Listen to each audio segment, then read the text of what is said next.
Assalamualaikum warahmatullahi wabarakatuh. Halo semuanya. Coba bayangkan, ketika kita memiliki uang 1 juta rupiah, lalu kita menaruh uang tersebut ke dalam suatu celengan, maka uang tersebut tidak akan berubah jumlahnya. Lalu ketika kita menaruh uangnya di dalam bank, mungkin akan bertambah, tapi tidak akan banyak gitu ya. Tapi bagaimana ya kalau uang itu kita suruh bekerja agar jumlahnya juga berkembang?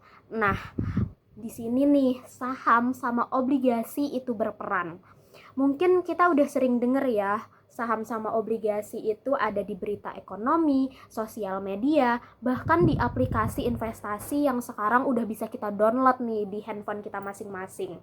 So, pada kesempatan kali ini kelompok kami akan membahas materi tentang perkembangan saham dan juga obligasi. Sebelum itu, perkenalkan anggota kelompok kami ada Ehsan Sadewa, Syifa Rahmaniyah, Revalina Nur Amalia, Rizka Nada, dan juga saya, Astri Handayani. Salam kenal semuanya. Oke, sebelum masuk ke penjelasan yang mendalam, yuk kita bahas dulu. Apa sih saham sama obligasi itu? Jadi, saham itu adalah investasi di perusahaan yang keuntungannya itu bisa naik, bisa juga turun, tergantung sama kinerja di perusahaan tersebut. Sedangkan obligasi adalah investasi dengan pendapatan yang lebih tetap karena memberikan bunga secara rutin.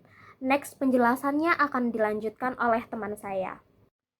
Assalamualaikum warahmatullahi wabarakatuh. Perkenalkan, nama saya Ehsan Sadewa.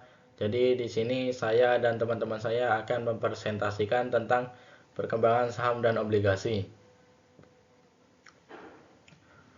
Jadi di slide pertama yaitu tujuan tugas, saya dan teman-teman saya akan menjelaskan tujuan dari tugas yang kami kerjakan. Jadi tujuan utama dari tugas ini adalah memahami perkembangan pasar keuangan khususnya saham dan obligasi, baik di tingkat nasional maupun internasional. Jadi yang pertama, kami diminta untuk mengumpulkan satu artikel atau berita yang membahas perkembangan saham atau obligasi. Yang kedua, dari berita tersebut kami melakukan analisis dan membuat kesimpulan agar bisa memahami dampak terhadap pasar modal.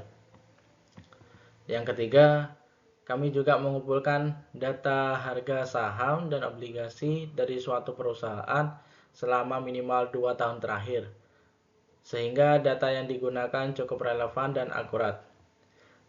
Dan yang terakhir, berdasarkan data tersebut, kami membuat contoh perhitungan saham dan obligasi agar dapat memahami cara kerja investasi secara sederhana dan nyata. Dan di slide kedua, artikel yang kami pilih untuk memenuhi tugas ini, kami memilih artikel yang bersumber dari kompas.com. Judul artikel yang kami gunakan adalah IHSG ditutup menguat di tengah penguatan Bursa Asia yang dirilis pada tanggal 29 November 2024. Jadi dalam artikel ini membahas kondisi indeks harga saham gabungan atau IHSG yang ditutup menguat seiring dengan tren positif di Bursa Asia. Dalam isi artikel dijelaskan bahwa saham-saham berkapitalisasi besar atau big caps mengalami rebound yang cukup signifikan. Selain itu, investor merespon secara positif data ekonomi Asia serta kondisi global yang relatif stabil sehingga meningkatkan kepercayaan pasar.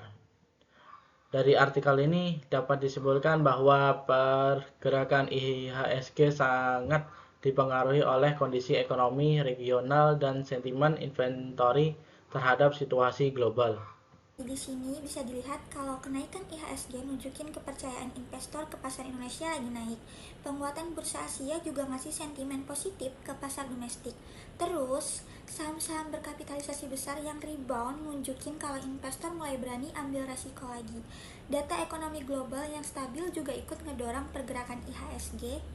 Jadi, kesimpulannya IHSG lagi ada di momentum yang positif karena didukung kondisi regional.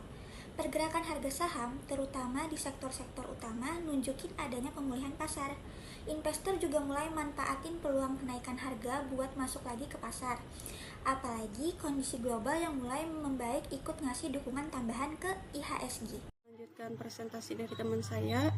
Pada presentasi ini saya akan menjelaskan pergerakan harga saham selama 3 tahun terakhir dari tahun 2022 sampai 2024. Pada tahun 2022, harga saham mencapai 7.300 dan ditutup dengan harga 8.400. Maka mengalami kenaikan sebesar 15% saham, dan pada 2023 harga saham naik menjadi 8.400 dan ditutup dengan harga Rp9.200. Kenaikan sekitar 9% saham dibandingkan tahun sebelumnya, artinya pertumbuhan mulai stabil. 2024 mengalami kenaikan lagi menjadi 9.200 dan ditutup dengan harga 10.500. Kenaikan saham mencapai 14%. Ini menunjukkan bahwa kepercayaan investor masih tinggi.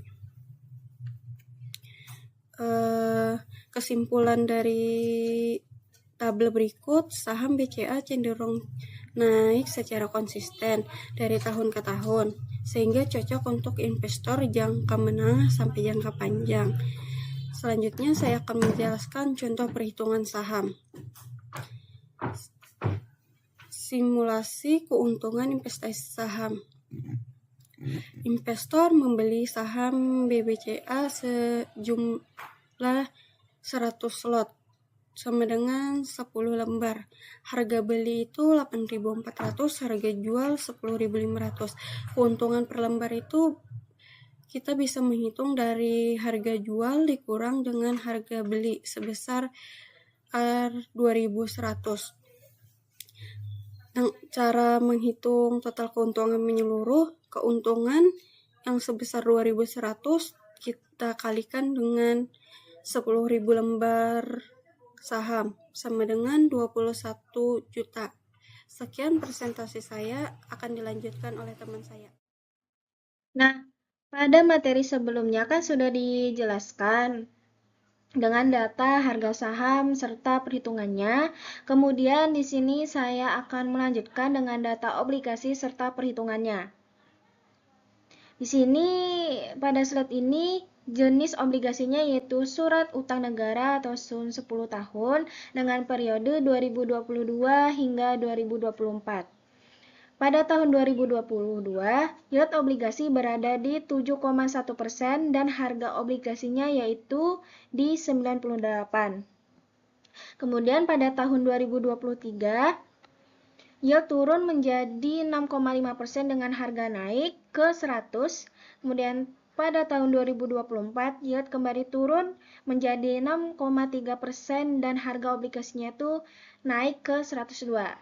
Jadi dari data ini dapat dilihat bahwa ketika yield turun, harga obligasi justru naik. Hal ini menunjukkan bahwa hubungan terbalik antara yield dan harga obligasi. Jadi artinya itu jika yield naik, harga obligasi akan turun. Jika yield turun, harga obligasi akan naik. Inilah alasan mengapa investor bisa mendapatkan capital gain saat harga obligasi meningkat. Sebelumnya sudah dijelaskan data obligasi, selanjutnya yaitu contoh perhitungan obligasi. Pada contoh ini ia memiliki kupon 6,5% dengan nilai nominal 1 juta. Jadi kupon ini adalah bunga obligasi yang dibayarkan kepada investor di setiap tahunnya.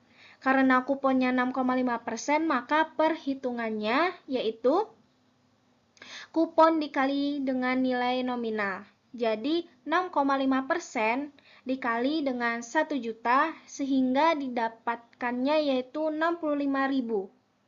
Jadi kupon per tahunnya ini udah dapat nih dengan jumlah 65.000 per tahunnya. Kemudian dijelaskan juga soal harga beli dan harga jualnya. obligasi tersebut dibeli di harga 98%, artinya investor ini membayar sekitar 980.000 dan kemudian obligasinya ini dijual di harga 102%, yaitu 1.020.000. Selisih antara harga jual dan harga beli ini disebut dengan capital gain. Jadi perhitungannya itu harga jual dikurang dengan harga beli. Jadi 1.020.000 dikurang dengan harga belinya tadi itu 980.000 sehingga didapatkannya 40.000. Jadi keuntungan investor ini berasal dari dua sumber. Yang pertama yaitu kupon obligasi sebesar 65.000. Kemudian yang kedua yaitu capital gain sebesar 40.000. Jika dijumlahkan, maka total return yang diperoleh investor adalah perhitungannya yaitu kupon obligasi ditambah dengan capital gain jumlahnya yaitu 105.000. Oke, baik. Itu saja. Selanjutnya ada kesimpulan.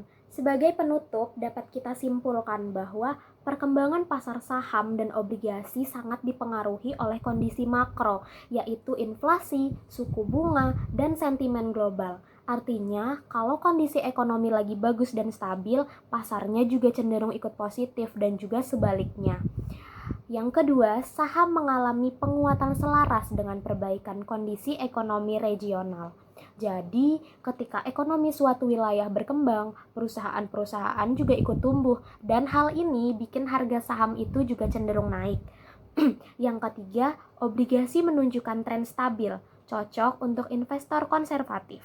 Karena itu, obligasi itu cocok untuk investor yang ingin resikonya itu lebih rendah, tapi pendapatannya itu lebih pasti dibanding saham. Dan yang terakhir, analisis data historis penting untuk menentukan strategi investasi. Nah, dari situ keputusan investasi itu bisa dibuat dengan matang dan juga nggak asal-asalan. Oke, harapannya setelah mendengarkan penjelasan dari kelompok kami tadi, teman-teman nggak hanya tahu nih apa itu obligasi dan juga saham, tapi juga paham kenapa keduanya ini saling berkaitan dan juga penting. Dan juga setelah dijelaskan tadi cara menganalisisnya, kami harap bisa dipahami dan segala kurang-kurangnya bisa dimengerti. Sekian dari kelompok kami, jika ada pertanyaan bisa masuk ke kolom komentar. Saya akhiri, wassalamualaikum warahmatullahi wabarakatuh. Dadah semuanya.